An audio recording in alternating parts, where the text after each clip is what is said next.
welcome to tonight's show. This is a show where we try to educate Black history to and to America as a whole, that we will provide history that they're trying to deny and erase. We want to keep it going and to educate, especially with this upcoming election in November, the midterms. We want everybody to be able to know who our history, what we have been fighting for, and what we Yes. need to vote for. So that's what our platform is about. I'm William Johns. This is Sharon Johns. We Hi. welcome you to our show tonight. We are going to be talking about Black voter suppression. Black voter suppression. We see a lot of that going on, and we know there's a lot of that that is going to try to go on leading up to the midterms. So we want to educate you, especially our young Black men and women, our Black community, our Black people, and also people in general. Some of the Caucasian people need to know this so they know that it is affecting them too, especially the lower class or the middle class, the poor. They're all the same according to the Republicans. As long as if you're not in the elite, the 1% elite, you really don't mean anything to them. So we want to educate you to get your voice heard. We saw what happened in Texas with the primaries with Jasmine Crockett and being disenfranchised, basically had the election stolen from her because we know Republicans lie all the time, and Democrats too, but Republicans more out there spoken because they think you're ignorant. See, the Democrats, they'll do it slyly, but the Republicans will lie right out to you and then don't think that you can look it up. And most Black people, especially Black men, they don't look up. They don't research. They don't Google and get informed so they can be told anything. We have to cut and break that cycle. We've Yes. got to look up, we got to be informed, and we're going to touch on that later.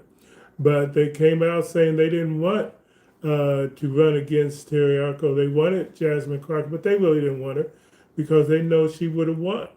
Now, this guy that they got up here now, I don't know too much about him, but they need to win if they're going to flip that state. So hopefully they will unify. But yet, we'll see this is just an example of voter oppression and voter Yes. suppression. They targeted that county because it was largely Black and it was Jasmine Crockett's county. So they knew that she would probably win that and get a lot of the votes. So they disenfranchised those people. So the history of Black suppression in the United States is long and is tied closely to the struggle for civil rights and political equality. It is developed in several major phrases from the end of slavery until the present.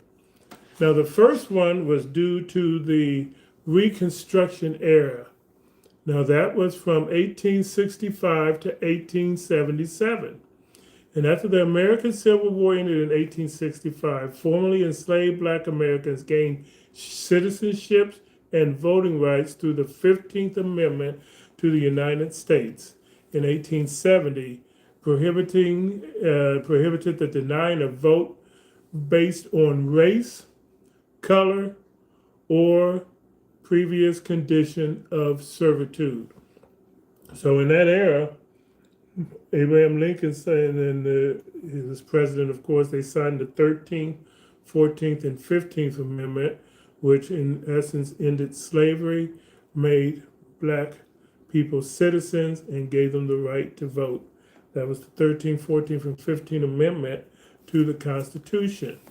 Now, during this period, Black men voted in large numbers and many were elected to office. Now, remember, Black women nor white women were allowed to vote at that time.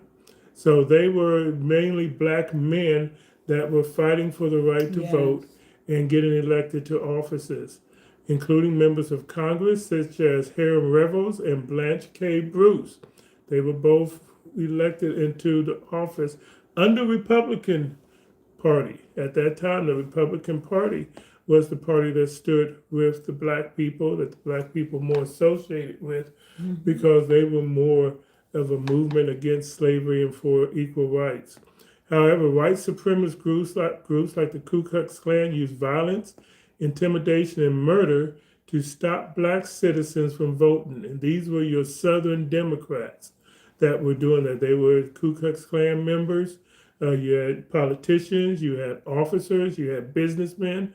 They were all Ku Klux Klan members in the Democratic Party, and they did not want the black citizens, the black men, to vote or to get into office. So that was during the the Reconstruction period. And of course, I believe it was President Hayes that sold us out during the Reconstruction, and then we entered into the era of Jim Crow.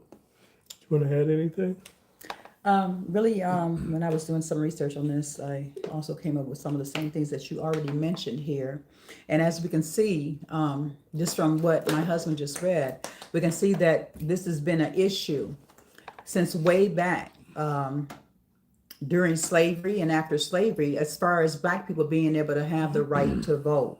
Even though those laws were passed, I did a Black Women's Day history on women's suffrage back a couple of months ago. Well, it was really last year for Black History. And it tells of what our women, especially Black women and Black men, went through to be able to get the right to vote. And so this is very important for us as African American people and as people in general, because like my husband brought out as well, even white women weren't allowed to vote during that time. And this administration is trying to take us back to a place in time where they don't want women to have voter rights. They don't want African American people to have voter rights. And so we see this voter suppression that's being pushed in the Congress, in the White House from this president. And so we as a Black people need to get our heads out of the sand, and we need to come together and stand up for these rights that was fought for us to be able to go to the voting booths, to be able to go to the polls freely and vote for the person that we felt was going to be our voice. If we do not do this, we are going to lose our right to be able to vote. Like he brought out as well concerning what happened to Jasmine Crockett. And I just want to say to our people all here that is pretty much persecuting her because she lost that race.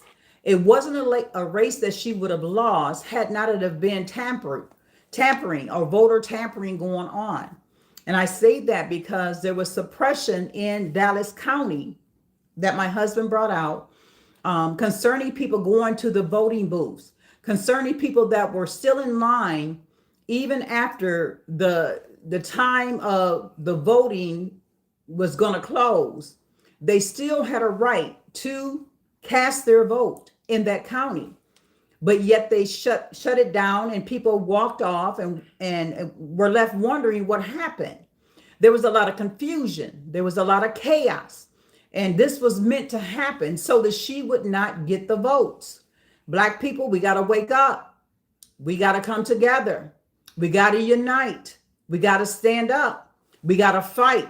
This is a fight that we are in right now. This is not the time to cower. It's not the time to sit down. It's not the time to shut up, but it's time to stand up and let's handle business.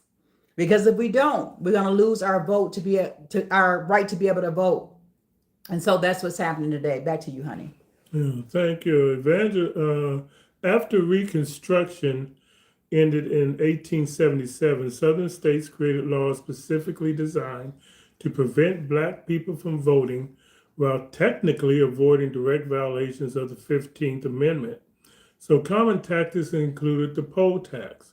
Voters had to pay a fee to vote. And of course, most of the Black men did not have extra money like that because some of them were doing sharecropping, some of them were just trying to make it. So the fees that they were charging, of course, they could not pay. Now, of course, these did not apply to the white, because most of the white men down there were just as poor as the Black men after the Civil War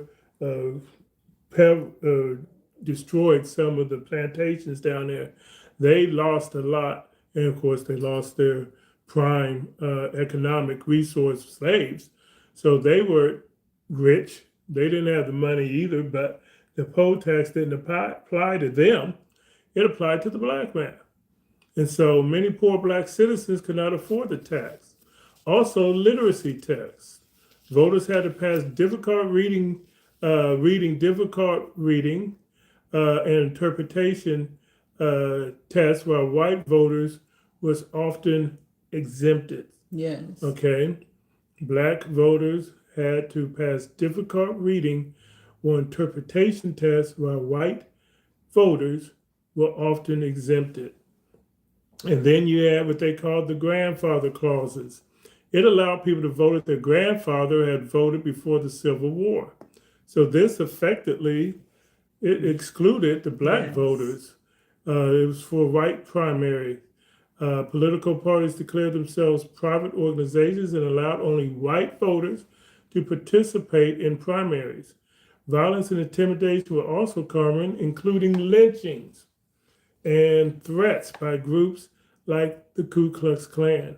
So they basically did everything they could within the law, quote unquote, but it was still illegal. It was still immorally wrong. It was Yes. keeping the black people black men from voting, black citizens. They were citizens, but they were not allowed to vote. You had something to say?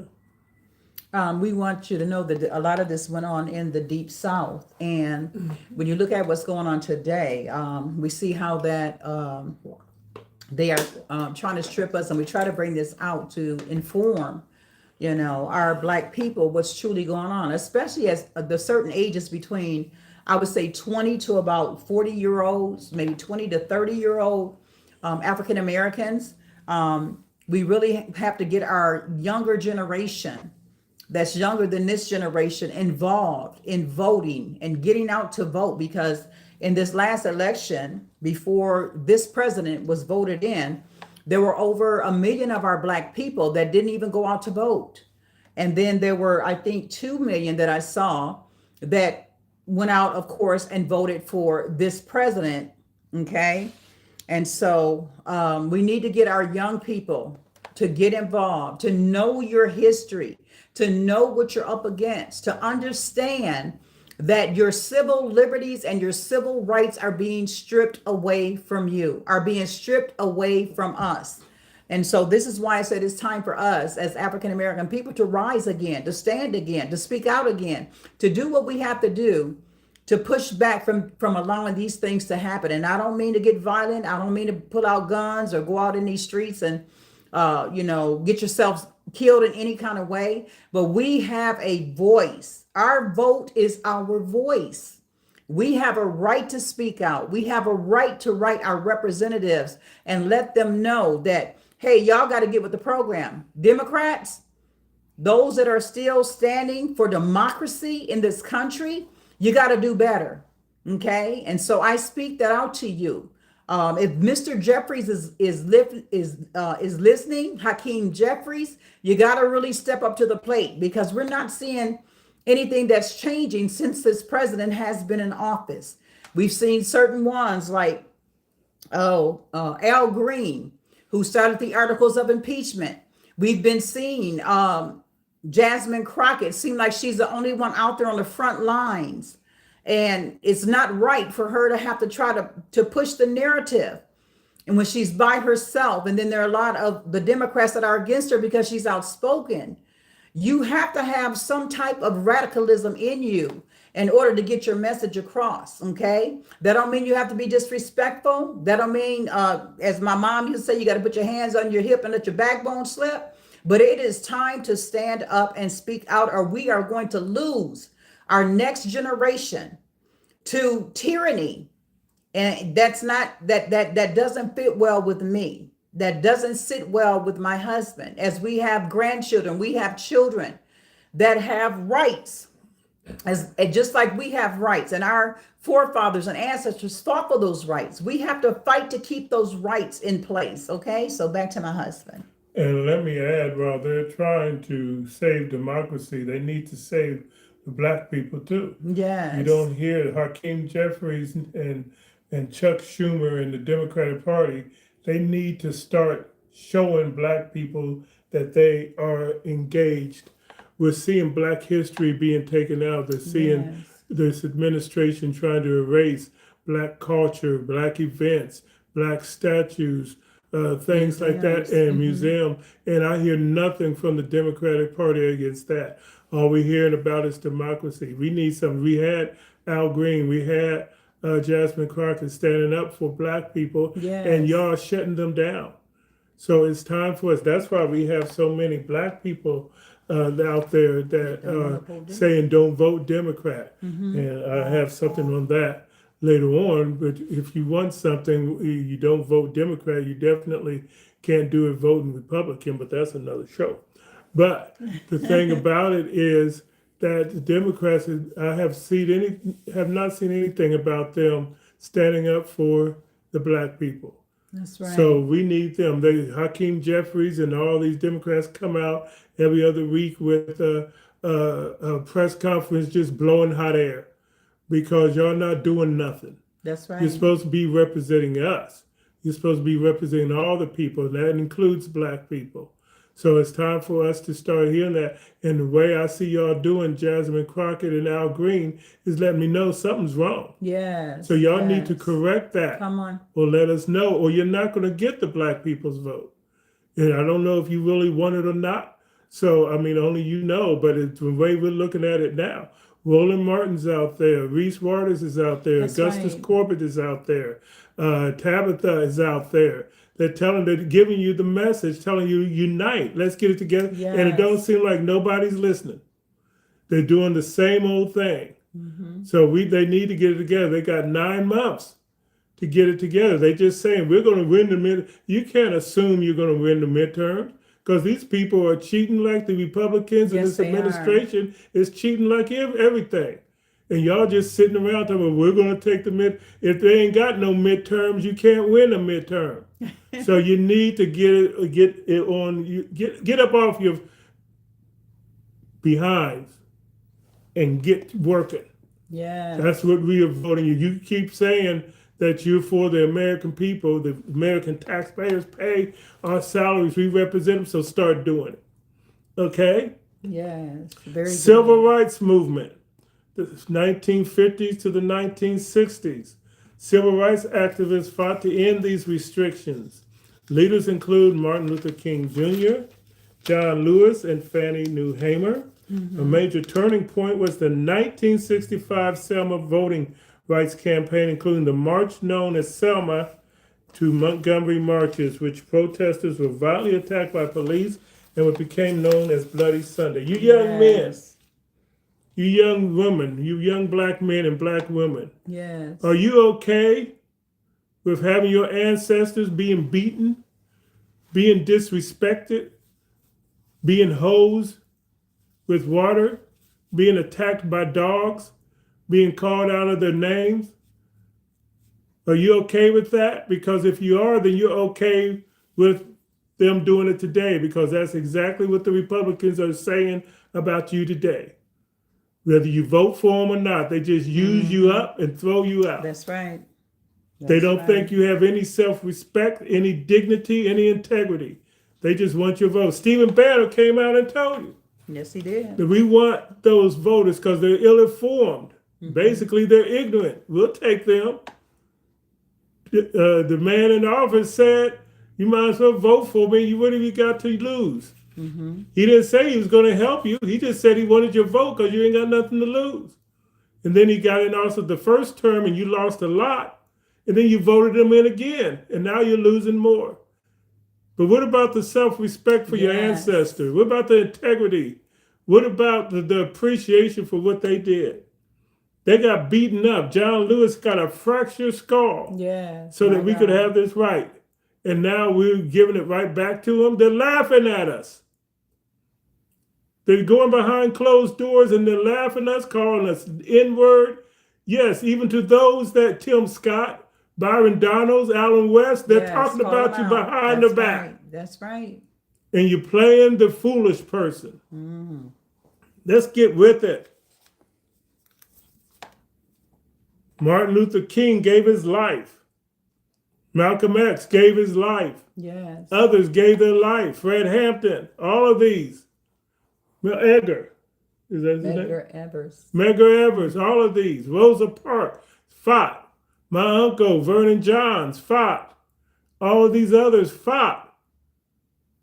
And you're giving it back away. Yes. We're trying to educate you, to let you know what you're giving away. These men helped lead the passage of the Voting Rights Act of 1965. This law banned literacy tests, allowed federal oversight of elections in states with a history of discrimination, and dramatically increased black voter registration. Mm-hmm. After the Voting Rights Act, black voter registration in the South rose sharply. Black elected officials increased at local, state, and federal levels. However, debate about voter suppression continued around issues such as redistricting, which is gerrymandering. We're back to that in Texas. Mm-hmm. Jasmine Crockett lost her seat because of gerrymandering. Mm-hmm. Polling places closures. We had that past Tuesday. They went to the polls and they said, this is not the polling place for you. They sent them to the wrong one. Yes. And they got there and they were told the same thing. You're at the wrong one. And voter ID laws. The 21st century developments, we have a major modern turning point was the Supreme Court case, Shelby County versus Holder.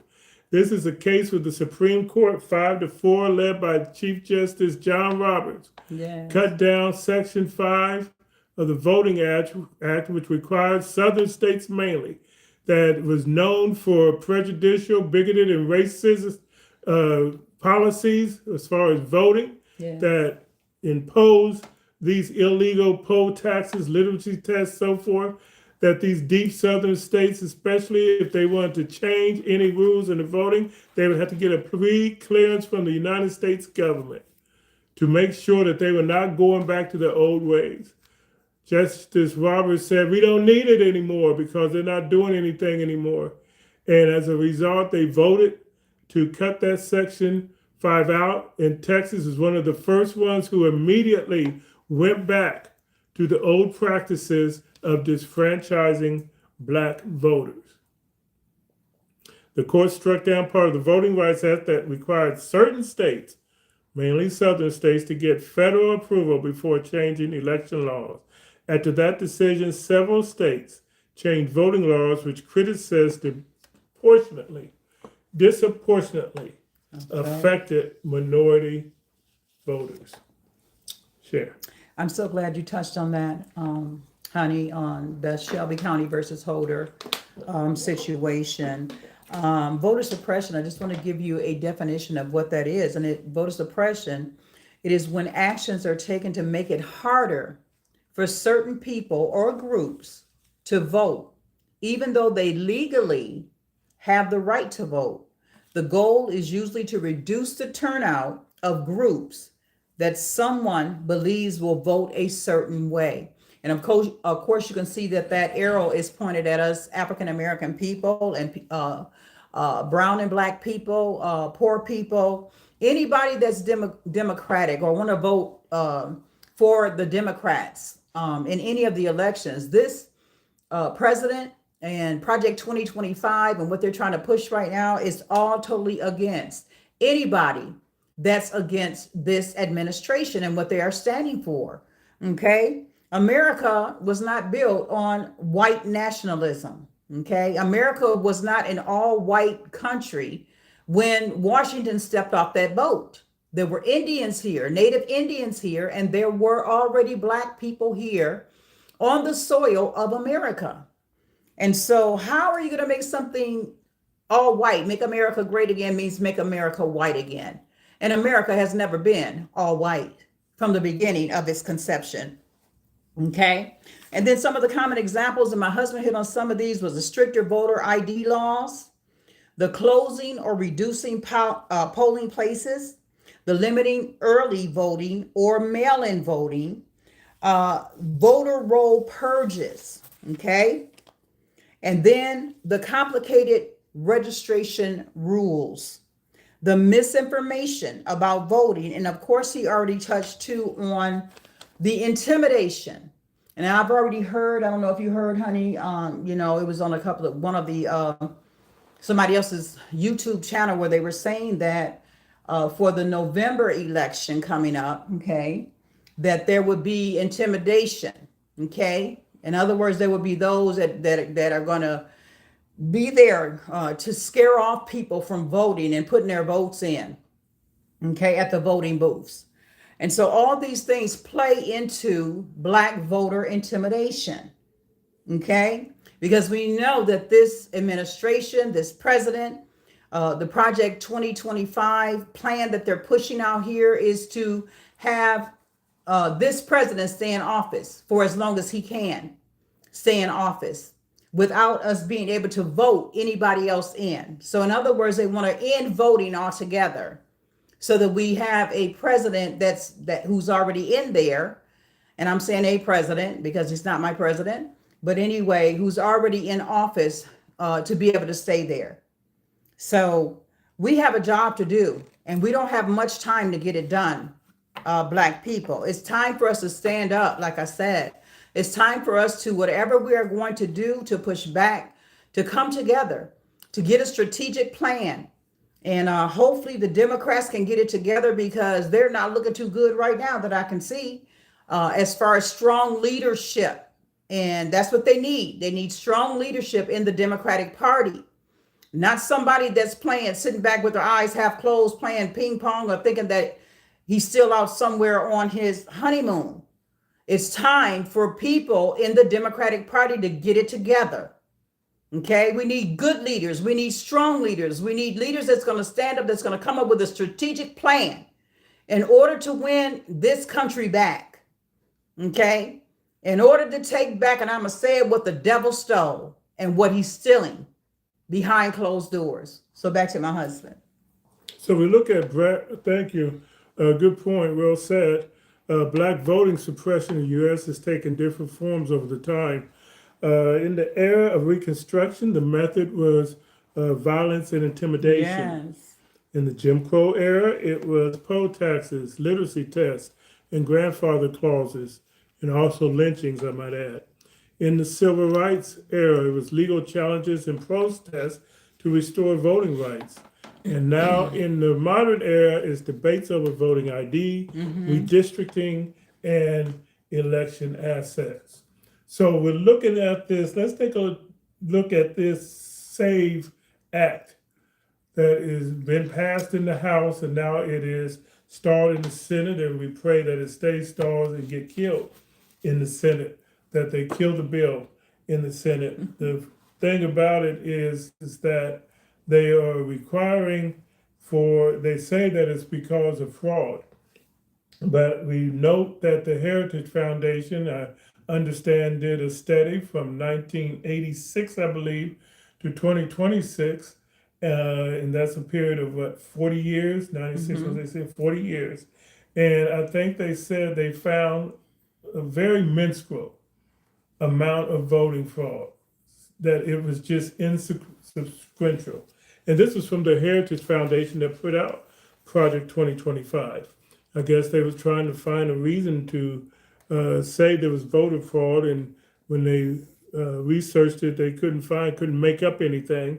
And so we find that there's not voter fraud going on, but this is what they are playing. This is the narrative. Yes. So that's why they're having this SAVE Act, and it's going to require you to have a passport or your birth certificate. And so, and one of the main things that they're saying is that married women, like my wife, here, her birth certificate's name is different than what her name is now. So That's they haven't right. told us how they're going to fix that. But you know what? That's not just, they're trying to disproportionately. And I say when you play the devil's game, you're going to get bit too. That's right. This is going to affect white women too. And it's going to affect MAGA voters too, unless they find some way to get around that. So that's another thing, Democrats, that you need to be looking for. Yes. Because it should affect white women as well as black women also. So you need to make sure that you look out to see how they're going to try to circumvent around that. I should really be the head because I come up with this stuff that they overlook.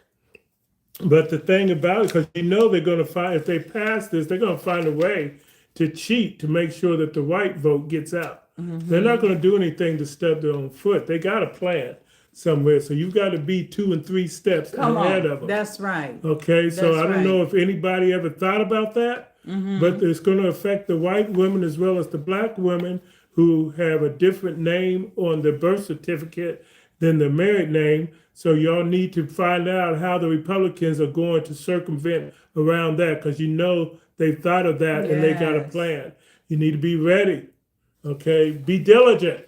Yes. Democrats, get up off your behind and start doing something.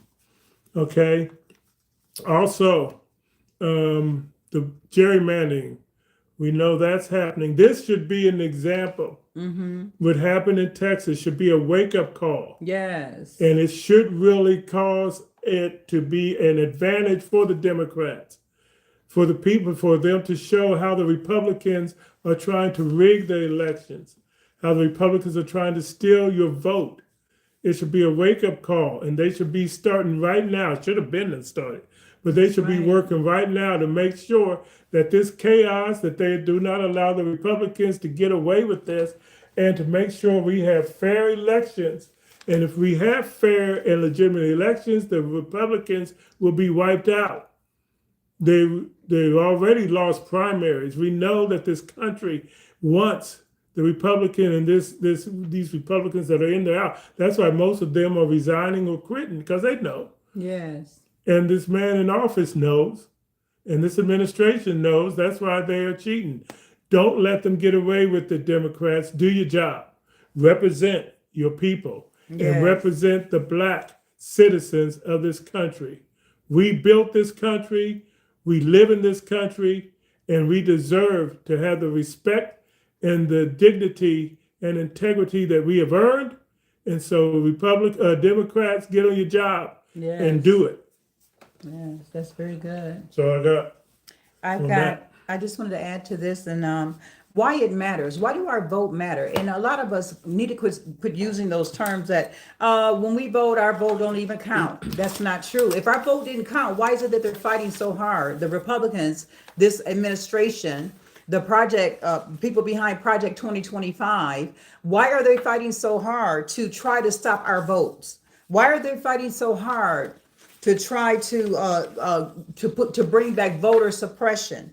If our votes did not matter, and I'm going to tell you why it matters. Voting is considered a core pact of democracy. When voter suppression, let me get to my other page. Make sure I got it right.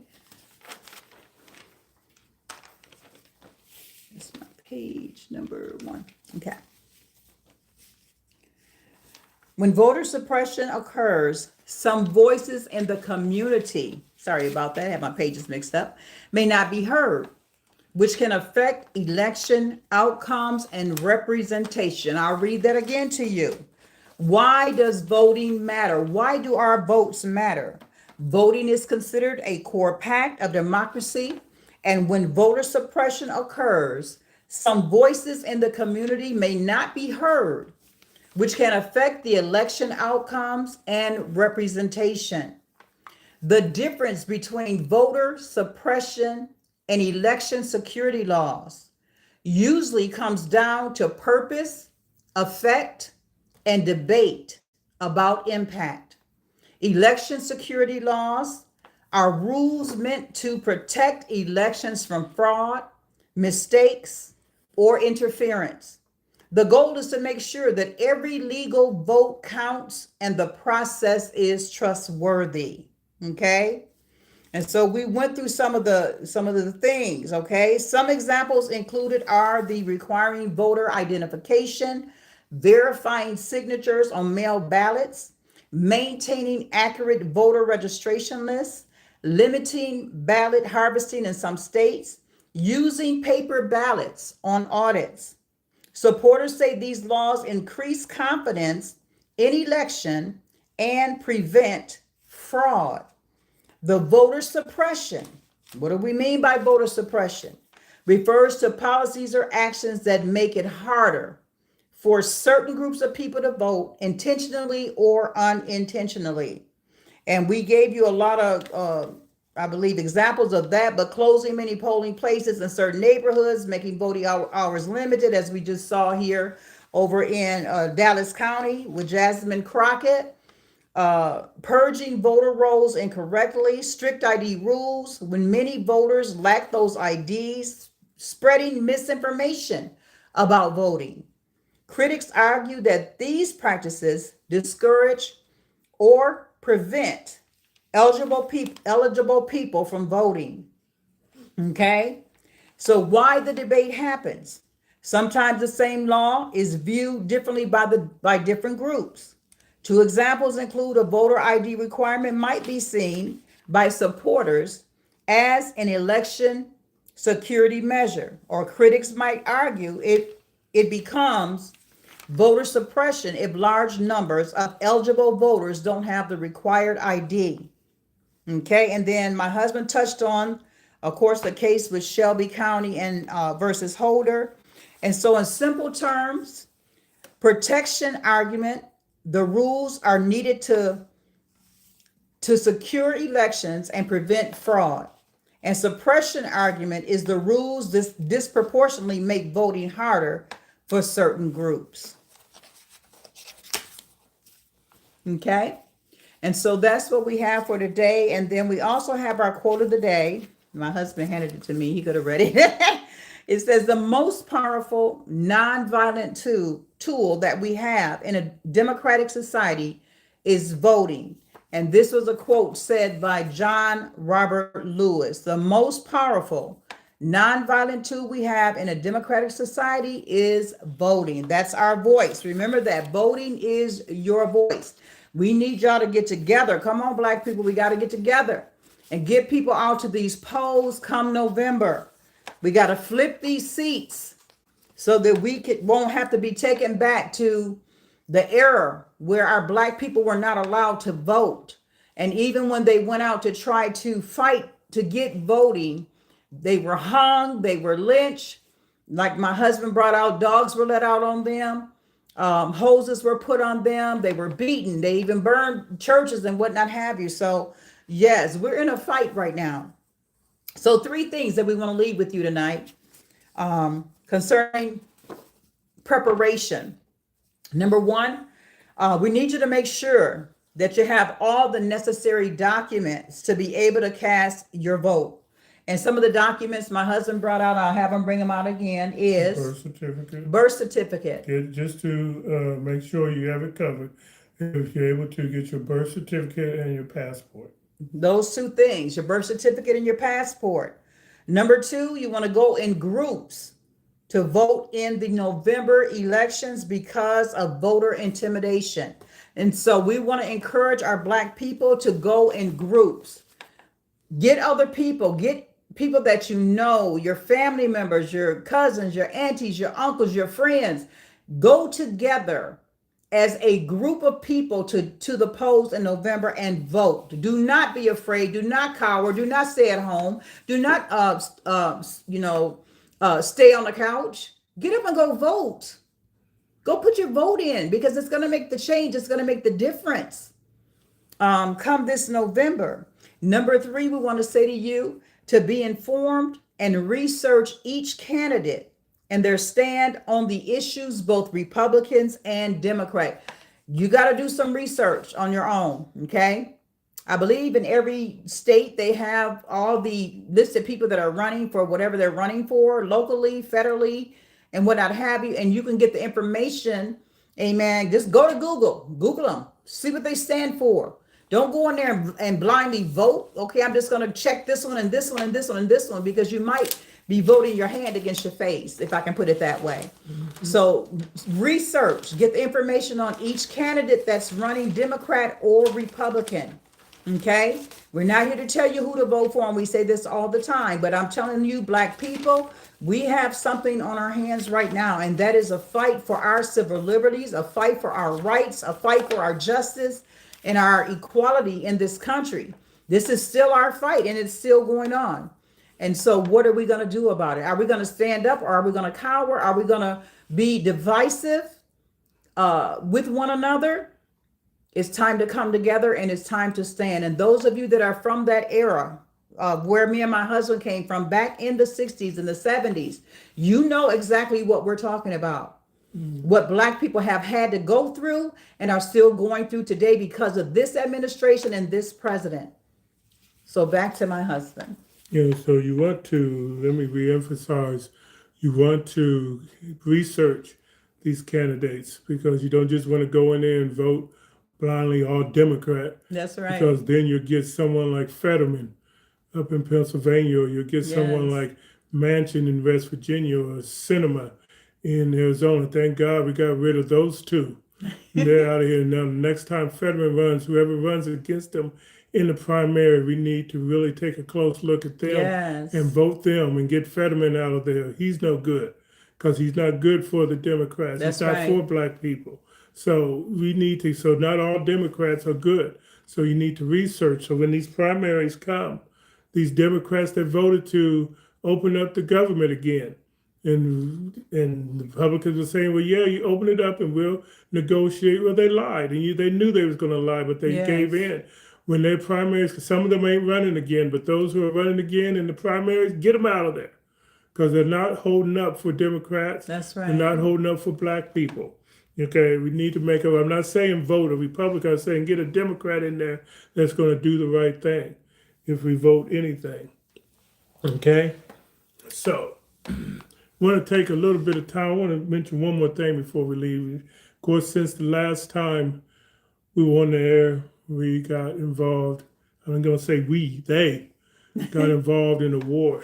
Yes. And I told y'all about a year ago, when this administration was put together, I said you had a whole lot from the top up, starting with the presidency, vice presidency, the advisors, the national security, all the cabinet members, the incompetence, very incompetent, very low IQ.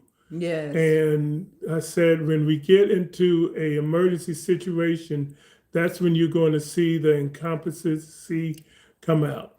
Well, now we're in that situation, and you can see the incompetence. Now we can see the incompetence of the presidency, the vice presidency, the Department of War, the FBI director, the attorney general, all incompetent.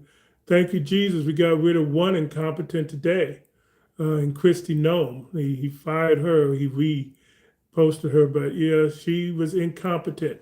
Her incompetency shown, and he had to get rid of her. And there's some more that he's going to eventually have to get rid of, but he's probably going to fill in with more incompetence. Yes. So with this war, you're going to see incompetency. From what I'm hearing, allegedly, this is supposed to be the best military in the country. And we went in there and attacked Iran, but now we're asking for help from Ukraine. Jesus. We're asking for help from the Kurds. And our allies are saying, because of how he treated the allies ain't getting involved.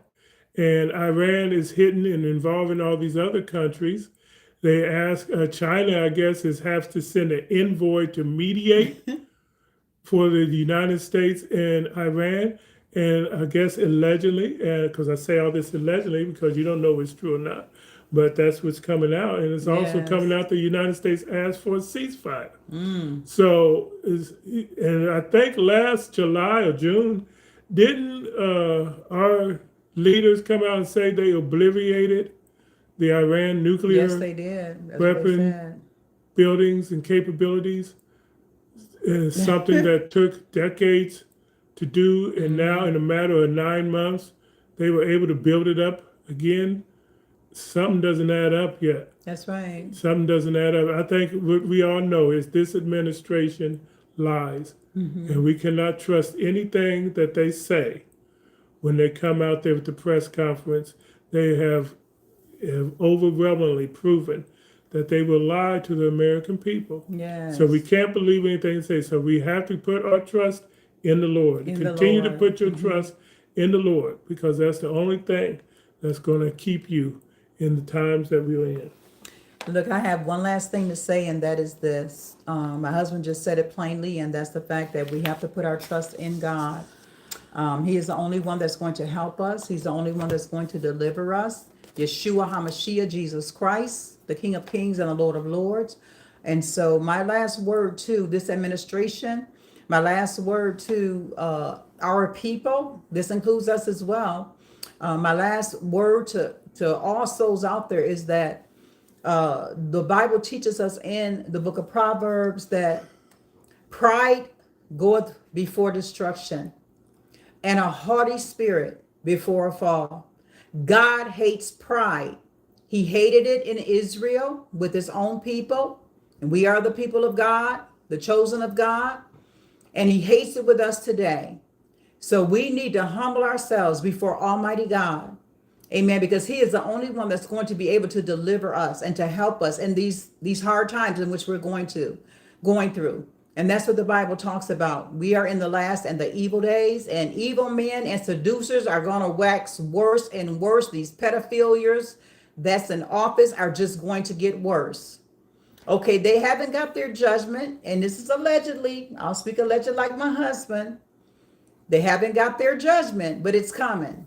Because pride goeth before destruction, and a haughty spirit before a fall. So, I want to say, Christy Nome, good riddance.